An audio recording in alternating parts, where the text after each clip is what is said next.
Mi hermano gemelo Ethan vino a verme al centro psiquiátrico con el rostro lleno de moretones y el espíritu completamente roto. Cuando comprendí que el marido de mi sobrina Charlotte no solo la maltrataba a ella sino también a mi propio hermano, supe que debía actuar. Así que decidí intercambiar lugares con él y darle una lección inolvidable a ese monstruo llamado Damian Cross y a toda su familia. Mi nombre es Evan y esta es la historia de cómo me convertí en el protector de mi hermano, y... mientras lo cuento me pregunto cuántos padres y abuelos estarán escuchando esto ahora mismo, así que dejad en los comentarios vuestra ciudad porque quiero ver hasta dónde ha llegado esta historia sobre proteger a la familia. Ethan y yo somos gemelos idénticos, tan iguales como dos gotas de agua, pero nuestros destinos fueron tan distintos como una tormenta y un lago en calma, como un lobo y un cordero. La gente decía que yo no estaba bien, que estaba loco, los médicos lo llamaban trastorno del control de impulsos, pero yo lo describo como sentir demasiado, todo 10 veces más intenso que los demás, una alegría capaz de hacerme estallar el pecho y una ira que fue lo que me trajo aquí. En cuanto Ethan entró por esa puerta supe que algo iba mal. Su ojo izquierdo estaba tan hinchado que no podía abrirlo, morado y negro, y tenía cortes recientes en los nudillos mientras protegía su costado derecho, costillas rotas. Dios mío, Ethan, ¿qué te ha pasado? Intentó sonreír y bromeó diciendo. Deberías ver al otro, pero la voz se le quebró. Llevaba 10 años encerrado en el Hospital Estatal de Portland porque cuando tenía 17 mandé a 3 tipos al hospital por acorralar a Ethan y el juez me llamó un peligro para la sociedad. Quizá tenía razón.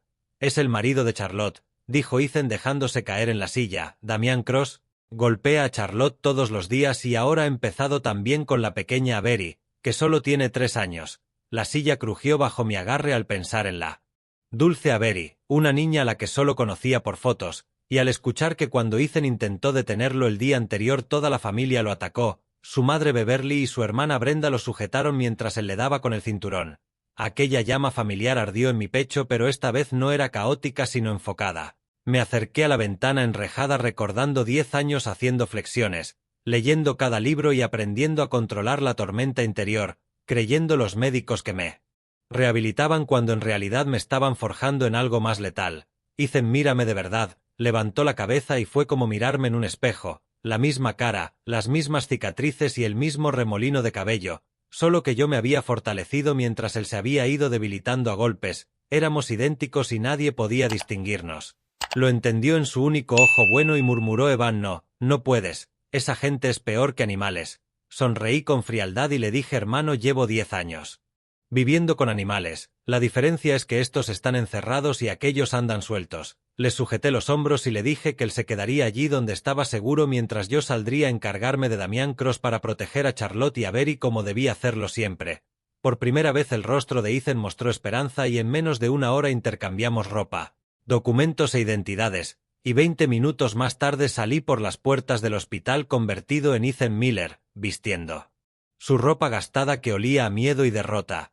El guardia apenas miró los papeles de alta y el autobús hacia el este de Portland tardó 45 minutos en cruzar barrios cada vez más deteriorados, aceras agrietadas, ventanas tapiadas, hierba muerta, el lugar donde vivía mi hermano y donde crecía mi sobrina. El número 1247 era una casa azul descolorida con pintura descascarada, un patio sucio y un buzón torcido con olor a podrido desde la calle. La llave giró con un chirrido y el olor me golpeó primero. Platos sin lavar, tabaco rancio y algo agrio, un salón caótico lleno de ropa tirada, botellas vacías y una tele a todo volumen.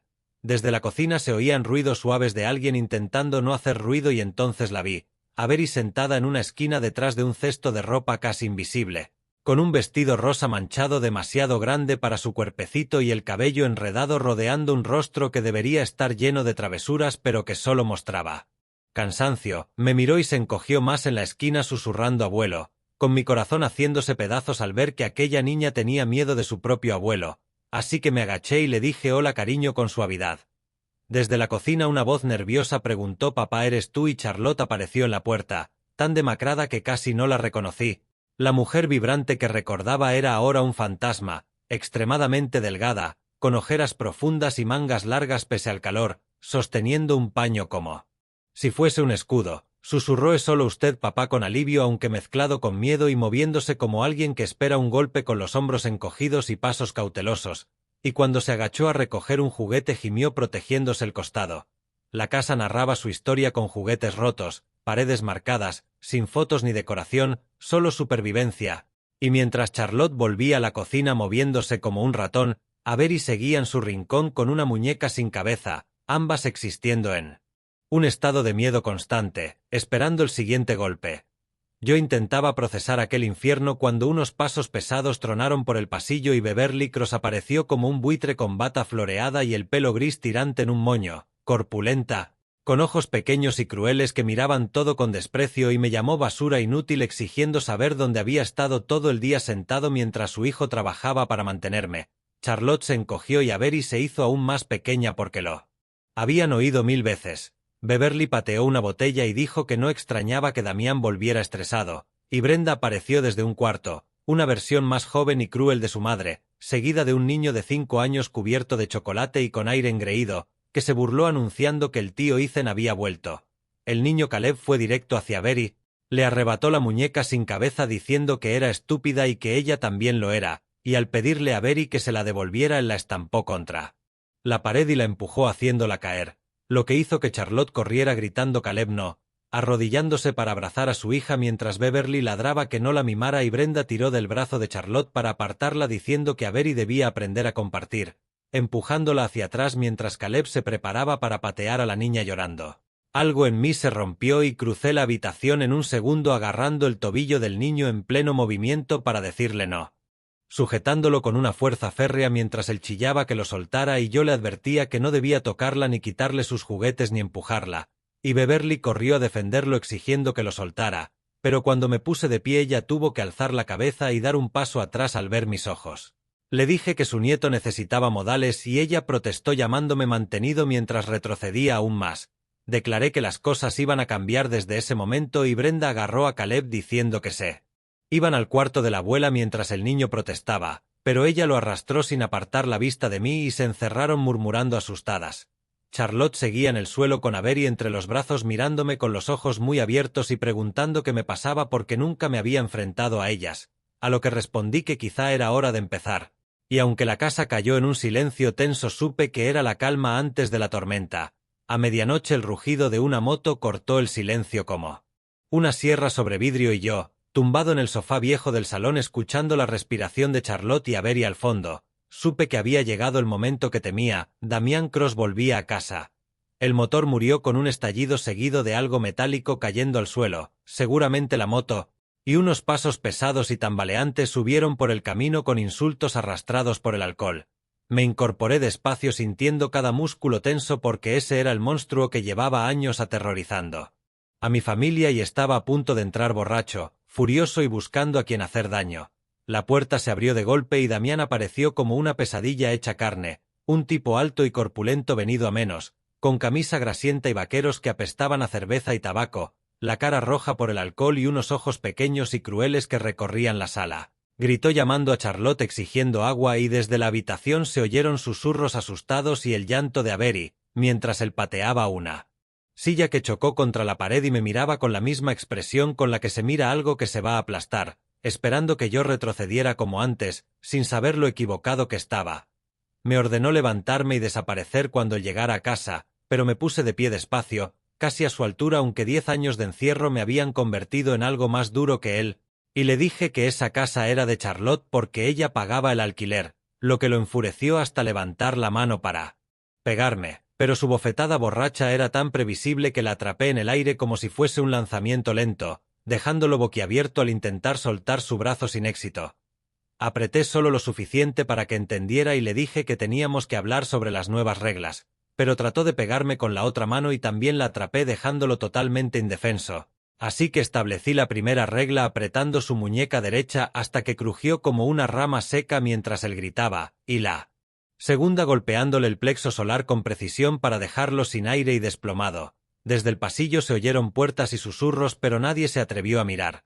A la mañana siguiente 2 policías llegaron a la casa, un sargento con libreta y un detective joven con la mano en el arma, preguntando si yo era Ethan Miller. Les dije que sí y el sargento Hayes se presentó junto al detective Campbell explicando que habían recibido una denuncia de agresión y pidiendo entrar. Charlotte apareció con Avery asomándose tras sus piernas y Damián sentado en la cocina con el brazo vendado señalándome y exigiendo que me arrestaran diciendo que estaba loco y le había roto la muñeca sin motivo. El sargento pidió mi versión y mientras Damián inventaba que yo había perdido la cabeza yo saqué informes médicos guardados en el cajón, fotos de moretones, radiografías de costillas rotas y notas de médicos describiendo lesiones compatibles con violencia doméstica, todas de los últimos 2 años a nombre de Charlotte. Les expliqué que cada una correspondía a una paliza y luego mostré mis propios informes del día anterior con las lesiones que él me había causado cuando intenté impedir que golpeara a mi nieta, y Campbell repasó las fechas preguntándole a Damián si esperaba que creyeran que yo había atacado sin motivo cuando había un historial tan claro. Damián alegó que Charlotte se caía por las escaleras, pero Hayes lo miró incrédulo preguntando si ella misma se había roto las costillas varias veces. Damián dijo que miraran su muñeca y yo respondí que había sido después de intentar golpearme delante de testigos en su propia casa donde llevaba años maltratando a su familia. Charlotte intervino con voz temblorosa admitiendo que todo era cierto, que la golpeaba casi a diario y que el día anterior había atacado a su padre cuando intentó proteger a Avery, y los agentes intercambiaron una mirada antes de decirle a Damián que podían arrestarlo allí mismo y que solo no lo harían porque las víctimas aún no habían denunciado, advirtiéndole que si volvían sería para llevarlo a la cárcel. Cuando el coche patrulla se marchó la casa quedó en silencio excepto por los susurros detrás de la puerta de Beverly y Brenda. Aquella noche escuchaba a Beverly y a Brenda susurrar frenéticamente en la cocina, tramando su siguiente jugada, y para la hora de la cena la familia Cross ya había decidido su estrategia. Beverly salió de su habitación casi alegre, Brenda incluso forzó algo parecido a una sonrisa y hasta Damián, pese a la muñeca rota, parecía más seguro que desde la visita de la policía. Ethan llamó Beverly con una voz empalagosa que me erizó la piel. ¿Por qué no te unes a nosotros a cenar esta noche, Preparado tu sopa de pollo favorita. Charlotte levantó la vista mientras daba de comer a Avery, con una sorpresa que se encendió en su rostro, porque en todos los años que llevaba viviendo allí Beverly jamás había invitado a su padre a comer con la familia. Es muy amable de tu parte, respondí con cautela sentándome a la mesa de la cocina. Y el cuenco de sopa que Beverly puso delante de mí olía delicioso, pero su expresión ansiosa hizo sonar todas las alarmas dentro de mí. Anda, pruébalasme. Ánimo, casi dando botes, he puesto un aliño especial solo para ti. Llevé la cuchara a los labios fingiendo dar un sorbo y de pronto sacudí el codo como si me hubiera sobresaltado por un ruido, haciendo que el cuenco saliera volando y la sopa se estrellara contra el suelo en un charco humeante. ¡Ay, no!, exclamé levantándome de un salto. Lo siento muchísimo, Beverly, qué torpe soy. Su cara pasó en segundos de la decepción a la ira y luego a una comprensión forzada mientras balbuceaba que estaba bien. Que esas cosas pasaban, pero yo vi la mirada que intercambio con Brenda y supe que contaban con que aquella sopa hiciera su efecto. Me haré un sándwich, dije recogiendo el desastre, no hace falta que te molestes en preparar otra olla. El resto de la noche transcurrió en un silencio tenso y hacia las 10 anuncié que estaba cansado. Me acomodé en el sillón del salón y me tapé con una manta fina, respirando profundo y de forma compasada, la imagen perfecta de un hombre dormido, aunque en realidad no dormía, tenía todos los sentidos en alerta, esperando. Alrededor de medianoche escuché el leve crujido de las tablas del suelo, alguien se movía por la casa intentando no hacer ruido, los pasos se detuvieron frente al salón y luego se acercaron. Con los ojos apenas entreabiertos vi la silueta de Damián recortada contra la tenue luz del pasillo, llevando un rollo de cuerda en la mano buena pese a la muñeca lesionada y el rostro endurecido en una determinación sombría mientras se acercaba al sillón, despacio, con cuidado, intentando no despertar a su víctima. Cuando estuvo lo bastante cerca alargó la mano para agarrarme del hombro, y fue entonces cuando ataqué, cerrando mi mano en torno a su garganta antes de que pudiera emitir un sonido. Sus ojos se abrieron desorbitados de sorpresa y terror mientras yo me incorporaba apretando hasta cortar el paso del aire. ¿Te ibas a alguna parte?, susurré. Intento forcejear, pero 10 años de condicionamiento en aquel hospital me habían dado una fuerza con la que no podía competir, menos aún con un brazo inutilizado, y en cuestión de segundos perdió el conocimiento. Tardé menos de 5 minutos en arrastrarlo hasta el dormitorio y atarlo al somier con su propia cuerda. Le metí una funda de almohada en la boca como mordaza para mantenerlo callado y luego retrocedí para admirar mi trabajo. Ahora venía la parte delicada.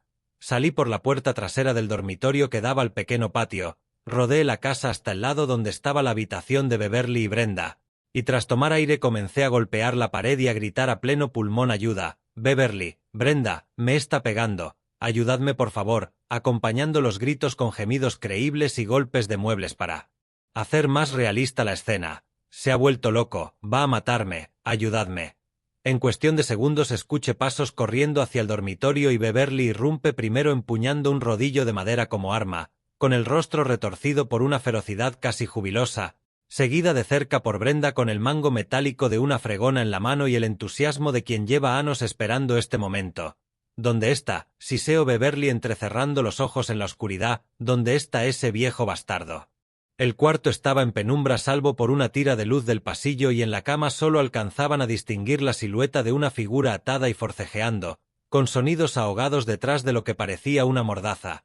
Allí, señaló Brenda con su improvisada arma, ésta intentando soltarse.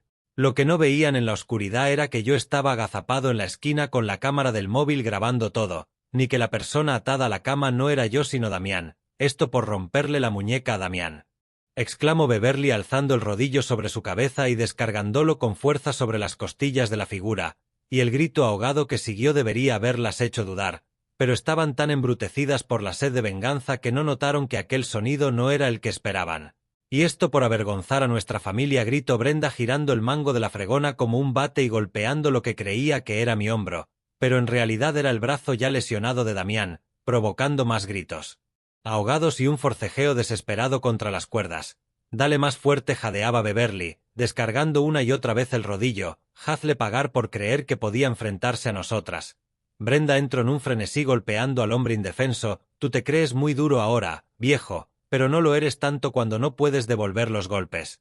La paliza se alargó lo que parecieron horas aunque serían solo 2 o 3 minutos, hasta que ambas mujeres respiraban con dificultad empapadas en sudor, alternándose para apalear a su víctima con todo lo que tenían. Por fin Beverly dio un paso atrás y se secó la frente con el dorso de la mano diciendo que creía que ya había aprendido la lección, y Brenda preguntó si debían desatarlo, aún aferrada a su arma, a lo que Beverly respondió que todavía no, que debía quedarse pensando en lo que pasaba cuando alguien se enfrentaba a la familia Cross. Fue entonces cuando me puse en pie y encendí el interruptor, inundando la habitación de una luz tan brusca que las dos tuvieron que taparse los ojos y cuando por fin recuperaron la visión se encontraron ante una escena que las perseguiría en pesadillas el resto de su vida. Damián atado a la cama, con el rostro convertido en una máscara de sangre y moretones, la muñeca rota doblada en un ángulo imposible, los ojos muy abiertos de dolor y terror por encima de la mordaza y el pecho subiendo y bajando en respiraciones rápidas y superficiales, el rodillo resbalo de la mano de Beverly cayendo al suelo mientras la boca de Brenda se abría redonda de horror. Sorpresa, dije con calma, levantando el móvil con la cámara aún grabando, saludad a la prueba. Dios mío, susurró Beverly mirando a su hijo inconsciente, Dios mío, ¿qué hemos hecho? Lo que habéis hecho, corregí, es cometer una agresión agravada con armas, grabada en vídeo y con audio claro de vosotras mismas admitiendo que es por venganza.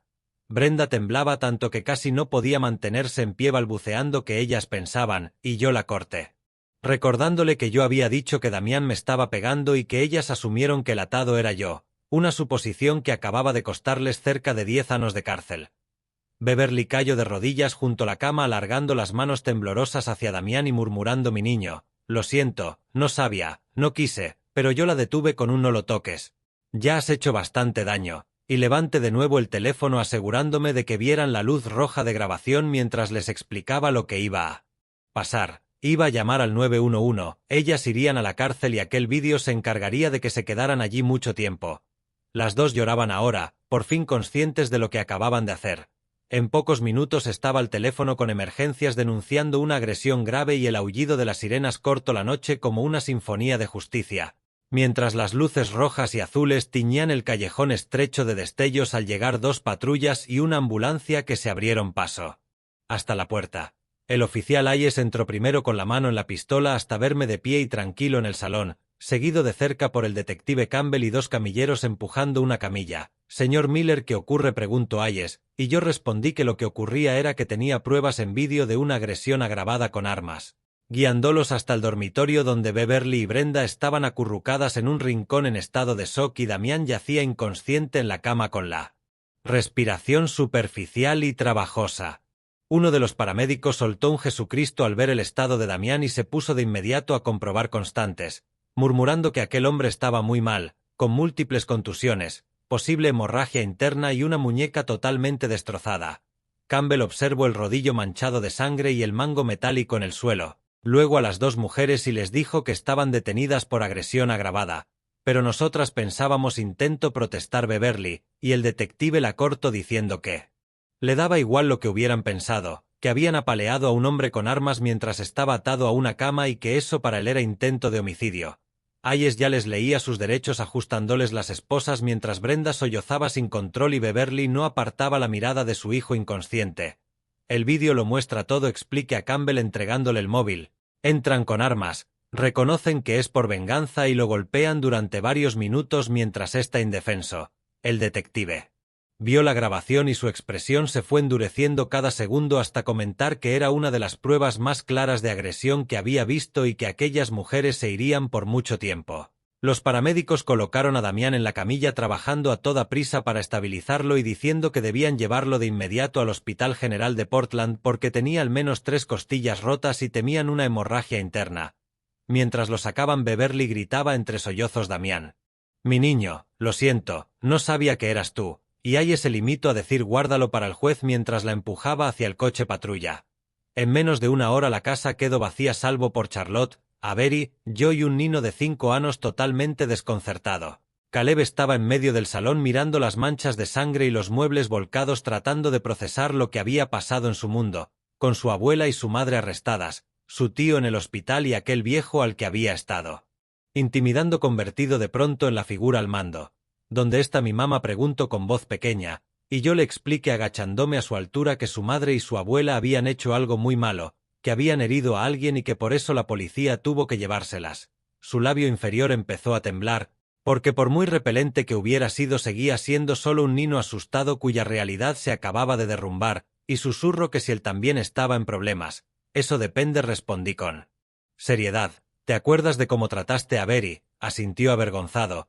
¿Y te acuerdas de lo que te dije sobre cómo se supone que se comportan los caballeros? Volvió a sentir, de modo que le expliqué que su madre y su abuela iban a estar fuera bastante tiempo y que eso significaba que se quedaría con nosotros, y que en aquella casa había normas.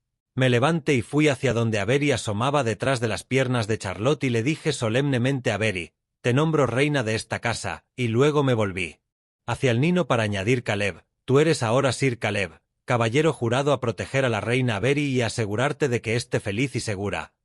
Los ojos de Caleb se agrandaron porque pese a todo la idea de ser caballero le encantaba, y preguntó qué hacía un caballero, a lo que respondí que un caballero comparte sus juguetes con la reina, nunca la empuja ni la golpea, y se asegura de que la reina tenga la mejor comida y la silla más cómoda, preguntándole si podía hacer eso, y él miró a Avery, que lo observaba con una esperanza cautelosa en la mirada, y dijo en voz baja que sí, que podía. 7 días después de la agresión, Damián entró cojeando por la puerta con el brazo en cabestrillo y las costillas vendadas, seguido de Beverly y Brenda, que parecían haber envejecido 10 años en una semana en la cárcel del condado. Sus monos naranjas habían sido sustituidos por ropa arrugada, pero la mirada derrotada seguía allí.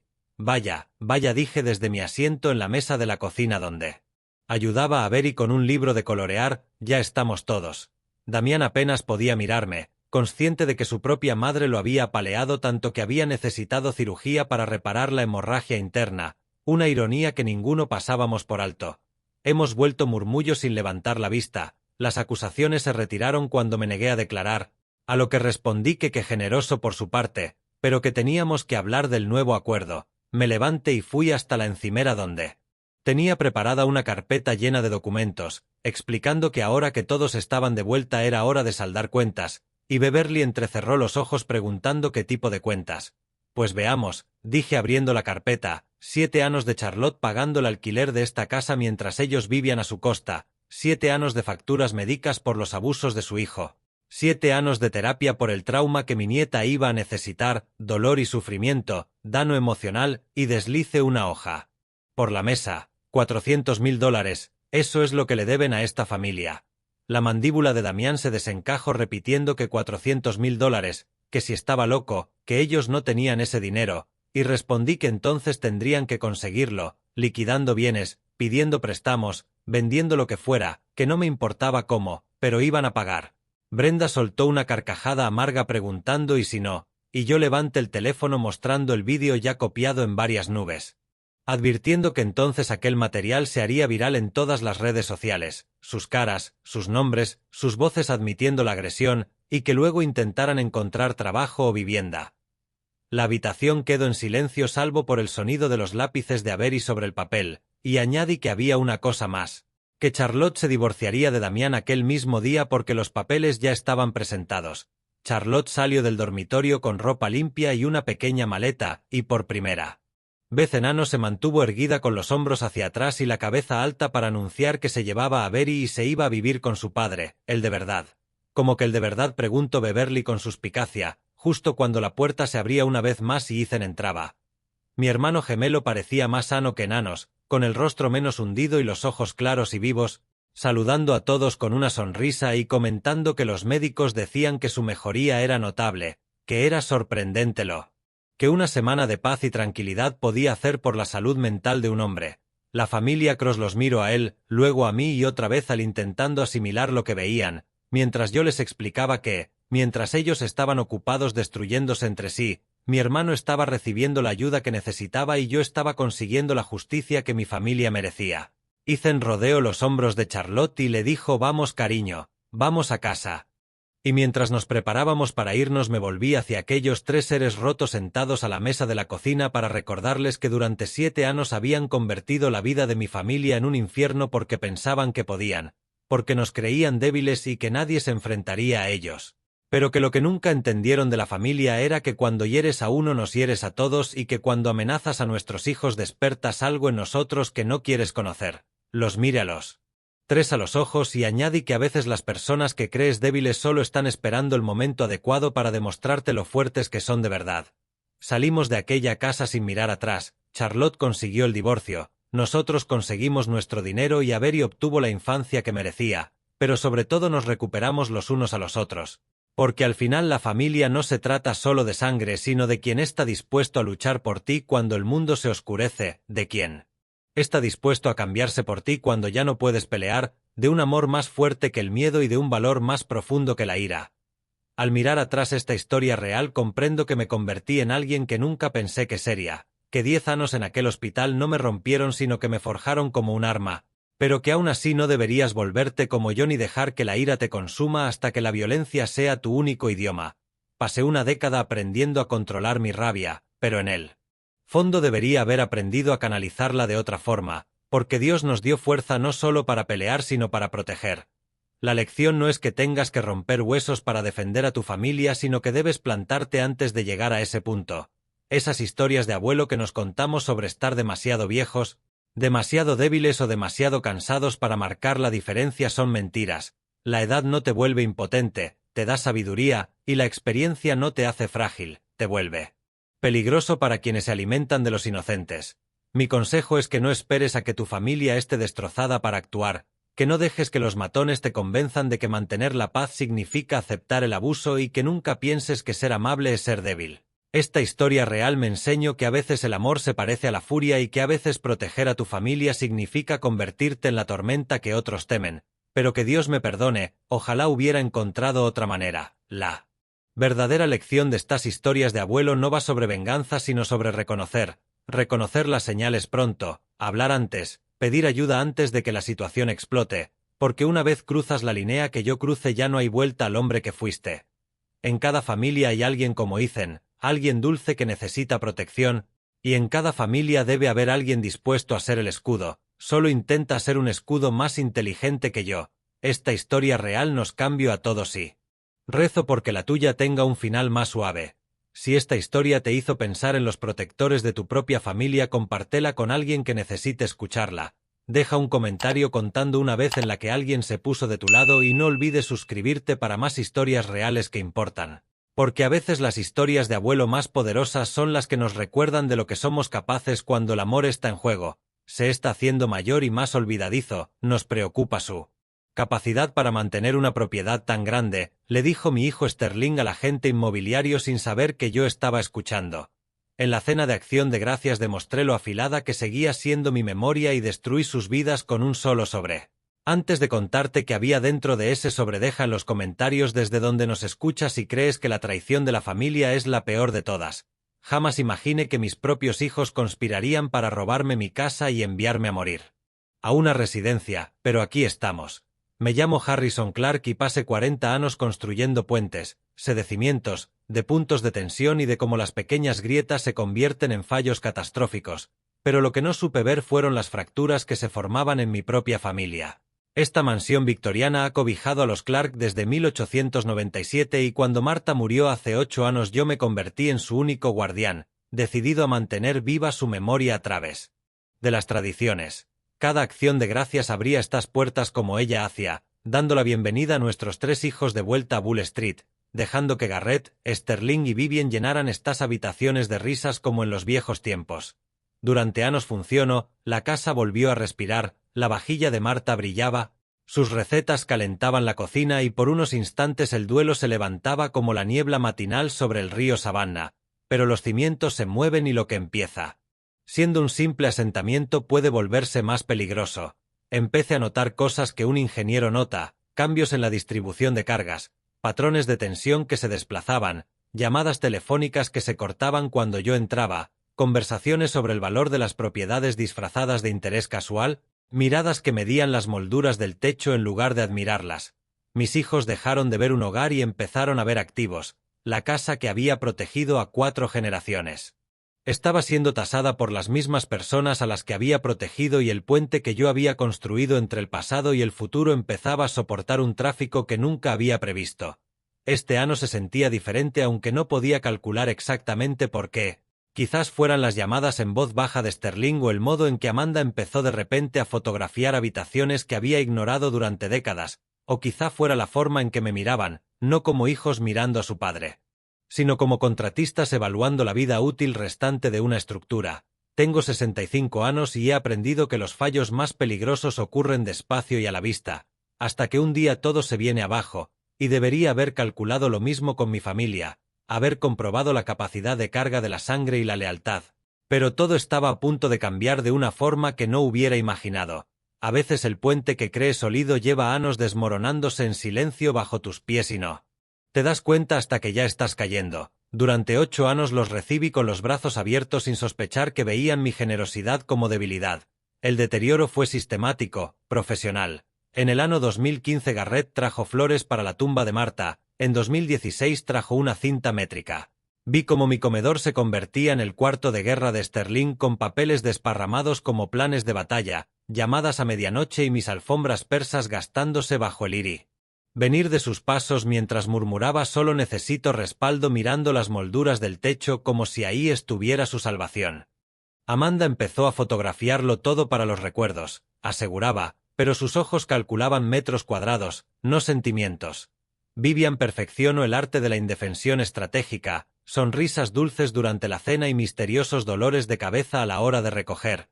No se me da bien ese tipo de cosas, susurraba desapareciendo escaleras arriba mientras yo frotaba las huellas de sus hijos en el piano de Marta. 4 días se convirtieron en 5, 5 en una semana, mis gastos de comida se triplicaron, ellos dormían hasta el mediodía, exigían café recién hecho y daban por sentado 3 comidas a horas fijas. Yo me convertí en el empleado doméstico de mi propia casa. Las preguntas empezaron con inocencia aparente. Papá, ¿no crees que esta casa es demasiado grande? ¿Has pensado en algo más pequeño, que pasara cuando no puedas ocuparte del mantenimiento? Pero sus ojos contaban otra historia. Sterling comprobaba la firmeza de la barandilla, Garrett medía los marcos de las ventanas. Dejaron de preguntar por mi salud para empezar a evaluar mi longevidad. El año 2021 trajo contratistas amigos que casualmente eran expertos en ventas de patrimonio. 2022 trajo revistas inmobiliarias olvidadas de forma muy conveniente en mi mesa de café. Ellos llegaban esperando servicio y se marchaban esperando herencia.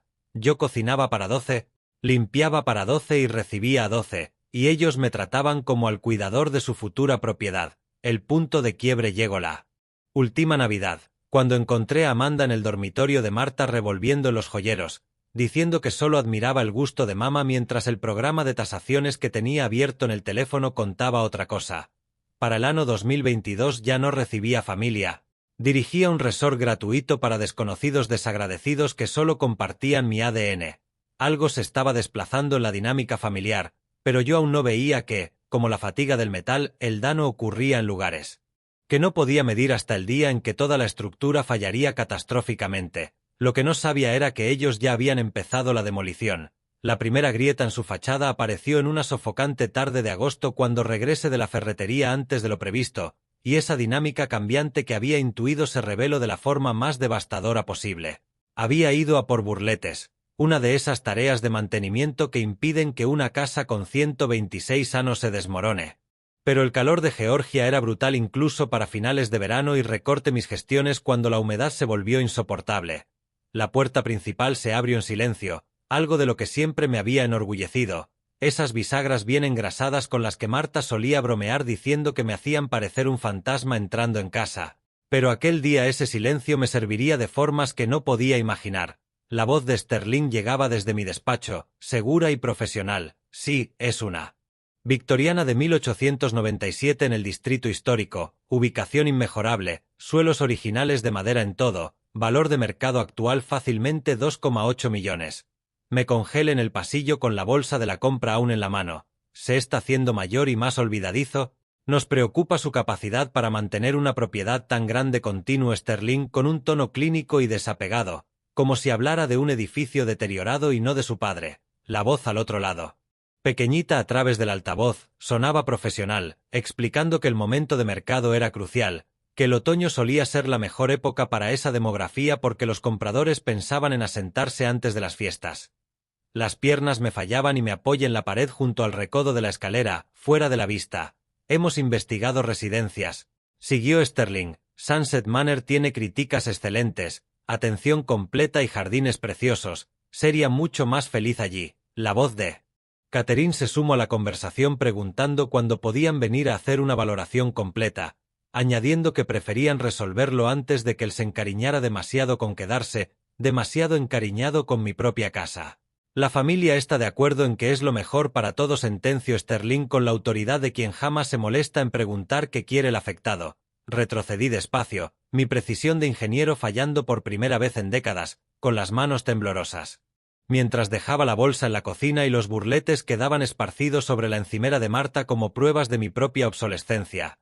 Sterling estaba poniendo precio a mi vida como si fuera una mercancía, no solo la casa, sino yo, mi independencia, mis recuerdos, mis años restantes. Había calculado mi valor hasta el último dólar y había decidido que sobraba.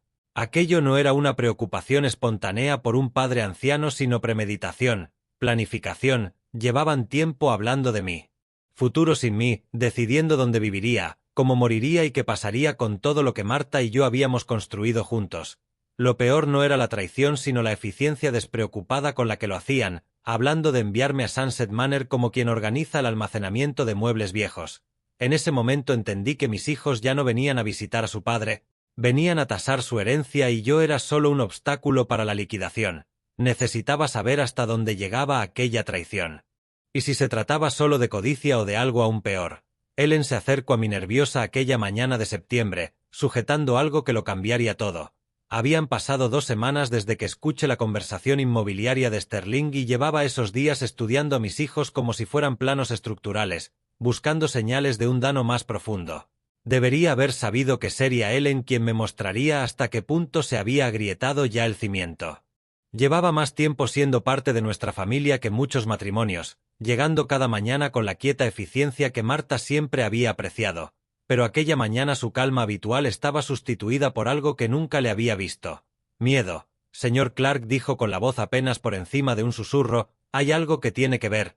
Y me entregó una carpeta manila con las manos ligeramente temblorosas, explicándome que la había encontrado en el maletín de Sterling mientras limpiaba la habitación de invitados el día anterior y que no entendía qué significaba, pero los documentos de dentro me helaron la sangre. Eran papeles de hipoteca con membrete oficial del banco, mi nombre perfectamente mecanografiado arriba, pero la firma del final pertenecía a otra persona.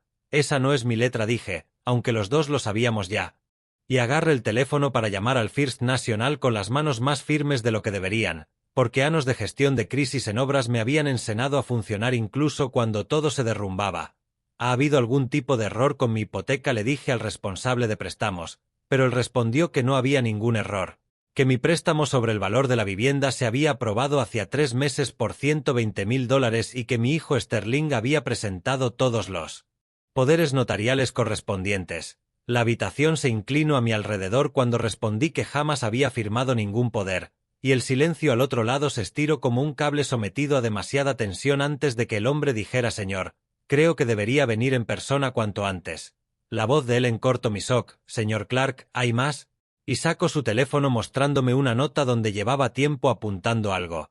A Sterling lo llamaban constantemente de casas de cambio de criptomonedas, llamadas airadas. Lo había oído llorar al teléfono con Catherine la semana anterior. Lo ha perdido todo, ¿verdad? Asentí con la cabeza, cada centavo, y ahora, señalo los papeles de la hipoteca. Volví a llamar al banco para preguntar qué pasaba si ese préstamo no se devolvía y me explicaron que si no se recibía el pago en 60 días iniciarían el proceso de ejecución hipotecaria, que lo sentían pero que desde su lado la documentación estaba en regla. 60 días, Sterling había puesto mi casa, la casa de Marta, 4 generaciones de historia familiar, en riesgo por especular con criptomonedas, falsificando mi firma, inventándose poderes legales y jugando con dinero que nunca le había pertenecido.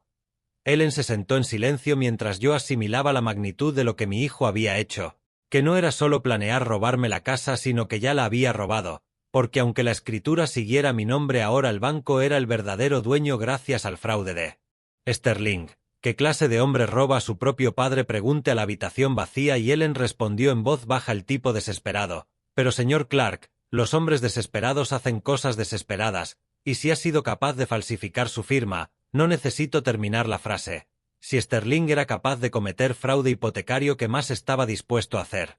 Mi hijo no solo planeaba quitarme la casa, ya lo había hecho, y ahora tenía 60 días para encontrar la forma de salvar todo lo que Marta y yo habíamos construido o verlo desaparecer para pagar las deudas de su juego. Necesitaba tiempo para procesar esta traición devastadora, pero el tiempo era precisamente otra de las cosas que la avaricia de Sterling me había robado. Mientras buscaba la hipoteca original, encontré algo que me dejó sin aliento. El impacto del descubrimiento sobre Sterling ocupaba mis días, pero necesitaba esos documentos originales de la propiedad para demostrar el fraude, y el escritorio antiguo de Marta, el que ella había heredado de su abuela, parecía el lugar lógico donde empezar. Llevaba 8 años evitando ese mueble porque en esos cajones vivían demasiados recuerdos y demasiada esencia de Marta en el orden meticuloso de sus papeles. Pero la desesperación te vuelve valiente y el plazo de 60 días que me había dejado Sterling no permitía sentimentalismos. Los cajones principales contenían lo esperado, pólizas de seguros, declaraciones de impuestos, el papeleo rutinario de una vida bien vivida, pero al rebuscar más a fondo mis dedos toparon con algo distinto, un compartimento oculto que nunca supe que existía. Dentro había un sobresellado con la inconfundible letra de Marta sobre el papel marfileño. Para abrir solo si nuestros hijos se vuelven indignos de nuestro amor, Marta. Me temblaron las manos al romper el sello y leer el verdadero testamento de Marta fechado una semana antes de su muerte, escrito con su trazo cuidadoso y la precisión de alguien que sabe que el tiempo se acaba. Mi queridísimo Harrison, empezaba, si estás leyendo esto es que nuestros temores sobre los niños se han cumplido. He visto cómo cambiaban estos últimos años, he visto cómo miran nuestra casa, cómo nos miran a nosotros, y si han olvidado los valores que les enseñamos, si el amor ha sido sustituido por la codicia, entonces todos nuestros bienes deben ir donde harán más bien, a niños que no tienen nada. El lenguaje legal era claro y vinculante. Si Harrison determina que nuestros hijos han olvidado que el amor sin respeto no es amor, entonces todas las propiedades, inversiones y activos se transferirán de inmediato a organizaciones infantiles de la zona de Savannah. De algún modo Marta lo sabía, mi brillante esposa había visto venir este día y se preparó. Encontré más pruebas entre sus archivos, correspondencia con hospitales infantiles, reuniones con abogados que yo no conocía, conversaciones sobre la creación de fondos. El testamento que mis hijos me mostraron tras su funeral era una falsificación. Habían ocultado la verdadera voluntad de Marta y redactado su propia versión, una que les garantizara la herencia independientemente de su comportamiento. A la mañana siguiente conduje hasta el despacho de James Patterson en el centro, el abogado que Marta había escogido, no yo, un hombre cuya integridad era casi leyenda en los círculos legales de Savannah. Necesito ejecutar los verdaderos deseos de mi esposa difunta, le dije, colocando el testamento de Marta sobre su escritorio de madera. y Patterson lo leyó con atención mientras su expresión se hacía más grave con cada párrafo. Esto es blindado, señor Clark, su esposa fue muy minuciosa. Aquella tarde me reuní con la fundación del Hospital Infantil de Savannah y la directora de desarrollo, una mujer de ojos suaves, sonrió con tristeza cuando me presenté, diciendo que la señora Clark había hablado con ellos varias veces antes de fallecer, que les dijo que esperaba que nunca hiciera falta, pero quería tenerlo todo preparado por si acaso, que preferiría ayudar a niños sin nada antes que premiar a hijos que lo han olvidado todo. Octubre pasó volando en una vorágine de preparativos legales, cada documento tenía que ser perfecto y cada contingencia prevista. Marta me había dejado el arma perfecta contra la codicia de nuestros hijos. Pero yo debía blandirla con cuidado, la ironía no se me escapaba. Mientras Sterling falsificaba documentos para robarme, yo preparaba documentos para honrar los deseos más profundos de mi esposa. Mientras él destruía los cimientos de nuestra familia, yo construía algo que duraría más allá de todos nosotros. Marta me había dado la manera perfecta de honrar su memoria y de enseñar a nuestros hijos la lección que tanto necesitaban, y sabía que aquel día de acción de gracias no se parecería a ningún otro en la historia de la familia, porque su último regalo o bien salvaría a los nuestros o terminaría lo que la codicia de Sterling había empezado. En cualquier caso, por fin habría justicia. La mañana de acción de gracias se sentía como la calma previa a una tormenta que llevaba 8 años formándose. El comedor nunca se había visto más elegante, Ellen se había superado con la mesa, la mejor vajilla de Marta brillaba bajo la lámpara de cristal. Los centros de mesa otoñales estaban colocados con precisión matemática y había cubiertos suficientes para la familia que estaba a punto de implosionar, porque a diferencia de cualquier otra acción de gracias, pondría fin a todo. Llegaron de buen humor, riendo y bromeando mientras llenaban el recibidor de abrigos y conversaciones, y Sterling parecía especialmente jovial, casi rebotando sobre los talones mientras recorría las habitaciones. Papá por fin ha entrado en razón con lo de reducir espacio, le susurro a Catherine en un tono lo bastante alto como para que yo lo oyera. Este lugar nos va a dar una fortuna. Garrett asentía satisfecho mientras Amanda enseñaba sus últimas fotos de las molduras, diciendo que el momento de mercado no podía ser mejor, y hasta Vivien parecía más ligera, como si estuviera a punto de quitarse un gran peso de encima, sin tener ni idea de que caminaban hacia su propio juicio. La cena transcurrió con normalidad, el pavo se cortó con precisión, los acompañamientos pasaban de mano en mano con una cortesía ensayada y la charla superficial fluía como el vino. Elogiaban la cocina de Ellen, admiraban la decoración otoñal y hablaban de todo menos de la verdadera razón por la que habían venido. Al terminar el postre me levanté despacio, calculando como ingeniero el momento exacto para el mayor impacto. Antes de dar las gracias anuncié con una voz que cortó en seco sus risas cómodas, tenemos que enfrentar algunas verdades. La sala quedó inmóvil y el tenedor de Sterling se quedó suspendido a medio camino de la boca. He pedido a mi abogado que nos acompañe como testigo de lo que va a suceder, añadí, y señale a James Patterson, que avanzó desde el pasillo donde había estado esperando. El rostro de Sterling se quedó sin color. Papá, ¿qué está pasando? Sterling, dije colocando los documentos de la hipoteca sobre la mesa como pruebas en un juicio, ¿te gustaría explicar la hipoteca de $120,000 que falsificaste sobre mi casa? El silencio fue ensordecedor. La copa de vino de Catherine resbaló de sus dedos y se hizo añicos contra el plato de Marta.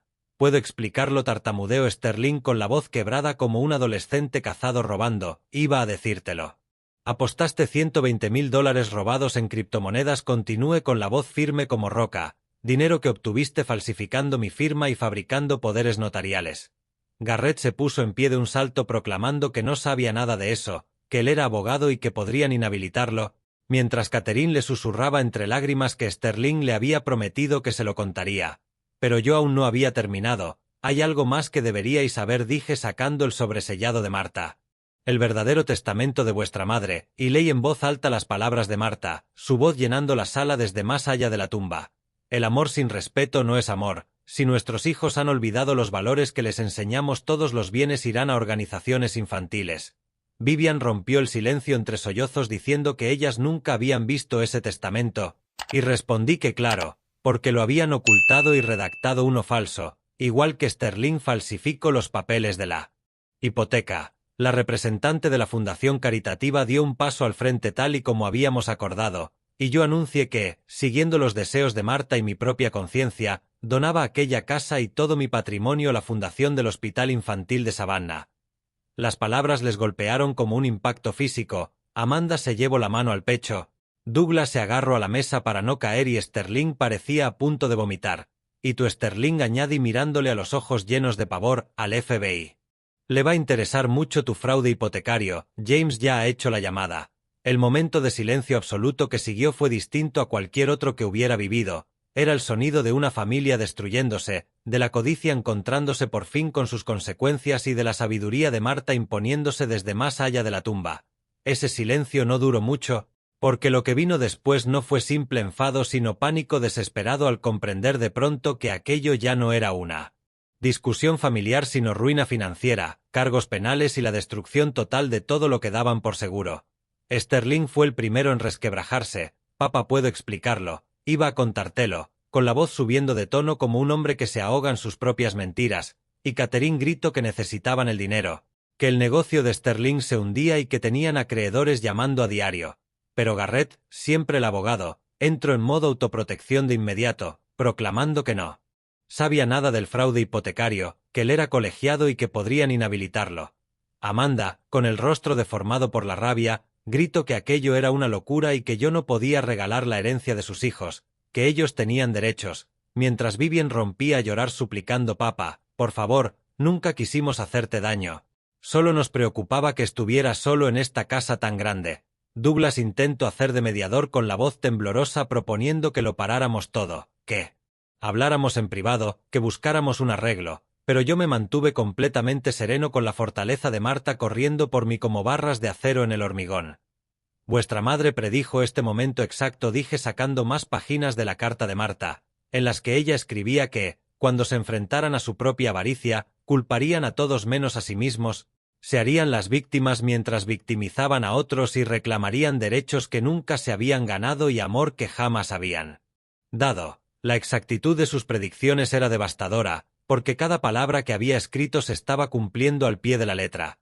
Su desesperación aumentó como un edificio bajo demasiada carga. Garrett gritó que impugnaría aquello, que diría que yo no estaba en mis cabales y que ningún juez lo aceptaría, acusándome Sterling de destruir la familia por dinero sin ver la ironía, mientras Vivien jugaba su última carta preguntando por los nietos, diciendo que eran inocentes y que yo los estaba castigando por los errores de sus padres. Me levanté despacio calculando el momento exacto para mis palabras finales y les dije que querían mi casa con tanta ansia que habían olvidado que yo aún vivía en ella. La sala volvió a quedarse en silencio, pero esta vez era el silencio de la derrota, y entonces susurré: salid, todos, y no volváis hasta que recordéis lo que significa realmente familia. James Patterson dio un paso al frente recordándoles con su mera presencia que aquello ya no era un drama doméstico sino un asunto legal, y anunció con tono neutro que el FBI querría entrevistar a Sterling en el plazo de una semana. Ahí fue cuando el verdadero pánico se instaló. El rostro de Sterling se puso gris, Catherine empezó a hiperventilar y hasta Garrett se vio aterrorizado al darse cuenta de que los crímenes de su hermano podían salpicar a su carrera. Se marcharon por fases, como un edificio desplomándose planta por planta, primero Sterling tambaleándose con Catherine sosteniéndolo, los dos aplastados por el peso de las consecuencias penales, luego Garrett intentando mantener la dignidad mientras su amenaza de que aquello no había terminado sonaba vacía, y por último Vivien, con lágrimas por las mejillas y un te quiero papá susurrado que incluso entonces sonaba calculado. Mientras los veía alejarse, el coche de Sterling serpenteando, los neumáticos de Garrett chillando y las luces de freno de Vivien perdiéndose en el crepúsculo de Savannah, me pregunté si acababa de salvar a mi familia o de destruirla para siempre. Ellen apareció a mi lado con su presencia leal y firme de siempre, diciéndome que había hecho lo que la señora Marta hubiera querido, y que solo el tiempo diría si había sido la decisión correcta, pero que por primera vez en años parecía que estaba volviendo a construir algo en lugar de verlo derrumbarse. 12 meses viajando por el mundo me habían dado perspectiva, pero volver a Savannah se sentía como entrar en una vida completamente distinta. La casa se veía exactamente igual que cuando me fui, mantenida con el mismo cuidado que siempre había puesto Ellen, pero ahora bajo la atenta y suave administración de la fundación del Hospital Infantil, que había cumplido su promesa permitiéndome vivir allí como cuidador todo el tiempo que necesitara, atendiendo el lugar que había formado a 4 generaciones de los Clark.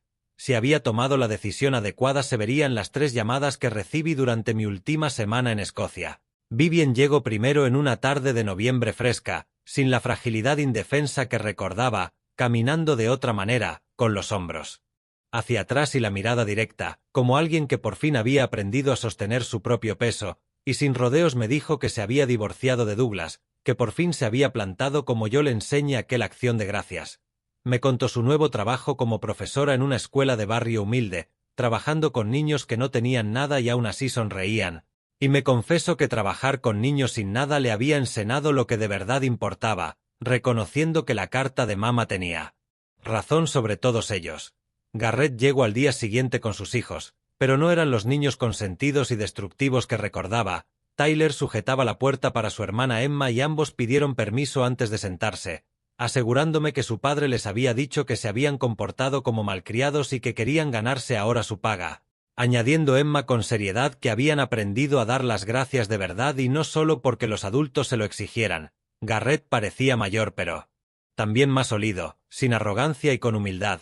Me contó que había perdido varios clientes importantes, que Amanda había pedido la separación y que había pasado un año en terapia aprendiendo que su valor no era su riqueza, y con la voz quebrada me dijo que sus nietos preguntaban por mí constantemente y que quería recuperar el derecho a ser mi hijo. Sterling fue el último en llegar, solo, en una camioneta destartalada, y su transformación era la más dramática, más delgado, con el rostro curtido por el trabajo honesto y las consecuencias honestas. Papá, cumplí 6 meses en una prisión federal de mínima seguridad, fue lo mejor que me ha pasado. Se dejó caer en la silla donde antes había planeado mi futuro y me contó que el primer mes estuvo enfadado con todos menos consigo mismo, culpándome de ser irrazonable, a Catherine por no apoyarlo y al sistema por ser injusto, hasta que su compañero de celda, un anciano llamado Frank que había desfalcado en su iglesia, le hizo una pregunta sencilla. ¿Qué has construido, hijo?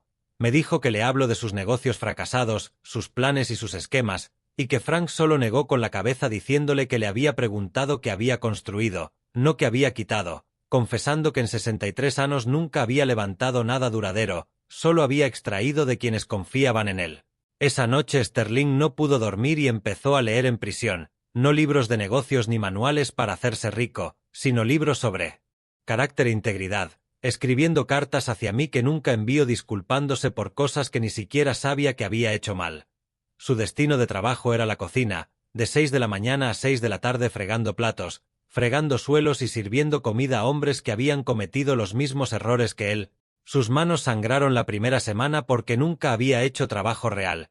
Catherine lo visitó una vez en el 3er mes, lo miró a través del cristal y le dijo que ya no sabía quién era, y él respondió que por fin estaba convirtiéndose en quien siempre debió ser, pero ella no volvió. Me enseñó sus manos encallecidas, marcadas y honestas, explicándome que ahora trabajaba en la construcción, 40 horas semanales de trabajo real levantando cosas en lugar de derribarlas, que estaba devolviendo cada centavo aunque tardase 20 años y que nunca me dio las gracias por no presentar cargos adicionales, porque el fiscal le dijo que yo lo habría podido mandar 5 años a prisión y elegí la misericordia antes que la justicia.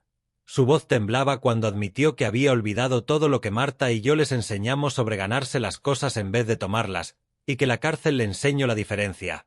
Por primera vez en años vi a mis hijos, no su codicia ni sus maquinaciones, sino las personas que había criado antes de que la riqueza y las expectativas los corrompieran, y pensé que tal vez era hora de comprobar si el plan de Marta había funcionado, si la redención lograda a través del sufrimiento podía reconstruir lo que la traición había destruido. Aquella acción de gracia se sentía distinto, no por la casa o el dinero sino por las personas sentadas alrededor de la mesa de Marta.